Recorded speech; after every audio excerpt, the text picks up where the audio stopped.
lam taqra harfan minha ila a'titahu wa anna tujzi'a ma la yajzi syai'un minal Qur'an walau an fatihatal kitab. Biasanya yang salah-salah dalam membaca kitab itu adalah ustaz-ustaz Wahabi. Sekarang malah habaib. Walam yu'taha nabiyyun qablahu sallallahu alaihi wasallam al-fatihata wa khawatima surat al-baqarah, yakni amanar rasul ilal akhir surah, lam taqra harfan minha ila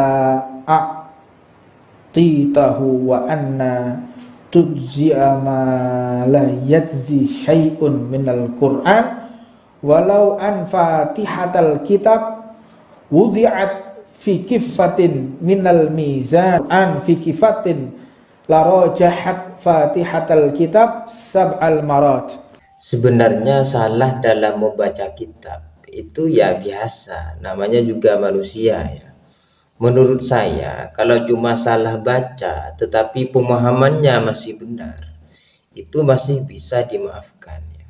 Asal jangan terlalu jauh ya. Kalau seperti Habib Bahar itu dulu ya, beliau baca dari kiri ke kanan. Juga ada Habib Lutfi ya, beliau mengertikan laqad ja'akum rasulun min anfusikum itu terlalu jauh itu.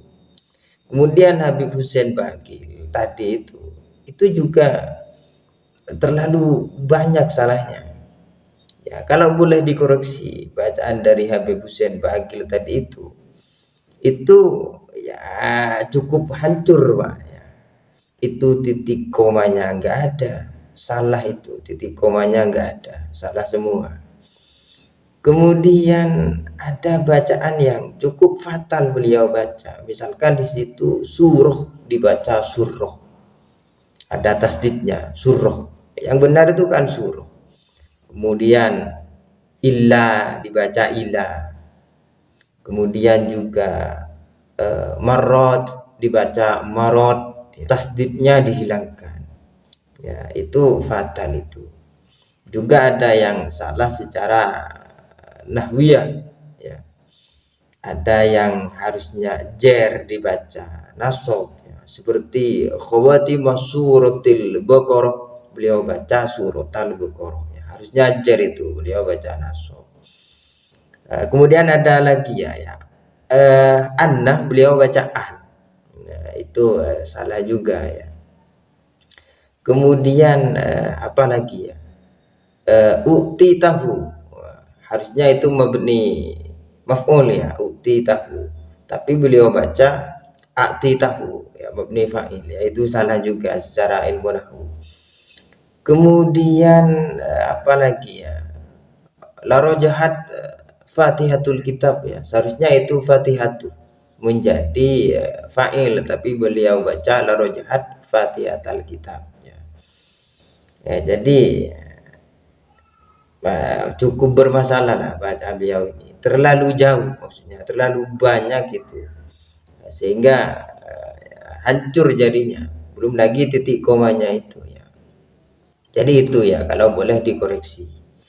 Dan saya mengkoreksi ini bukan berarti saya itu jago baca kitab. Kalau baca kitab nggak pernah salah, nggak juga, bahkan bisa dibilang saya ini nggak bisa baca kitab ya. Kalau baca kitab ya salah-salah ya. Tapi ya nggak apa-apa, saya bukan ustadz ya, bukan kiai, bukan ulama ya, bukan habaib yang punya 50.000 jemaah katanya, bukan ya. Nggak apa-apa, siapa yang peduli kalau saya salah baca kitab ya. Tetapi kalau diulamakan oleh orang Pak, punya pesantren, punya santri, punya jemaah ribuan, nggak bisa baca kitab, wah bahaya Pak, bahaya Pak. Karena tolok ukur yang pertama dan yang paling utama seseorang itu bisa dikatakan ulama adalah membaca kitab.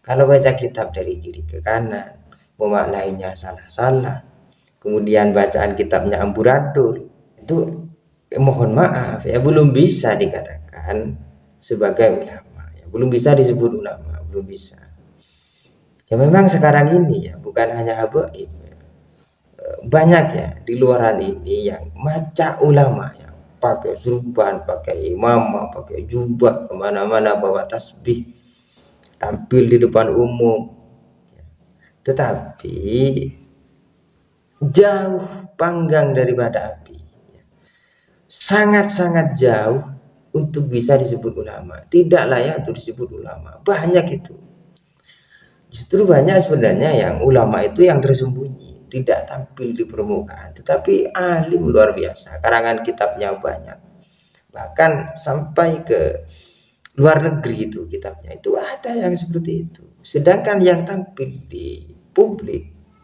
ya pakai surubah, pakai jubah, jauh untuk bisa dikatakan ulama. Ya memang zamannya seperti itu sekarang.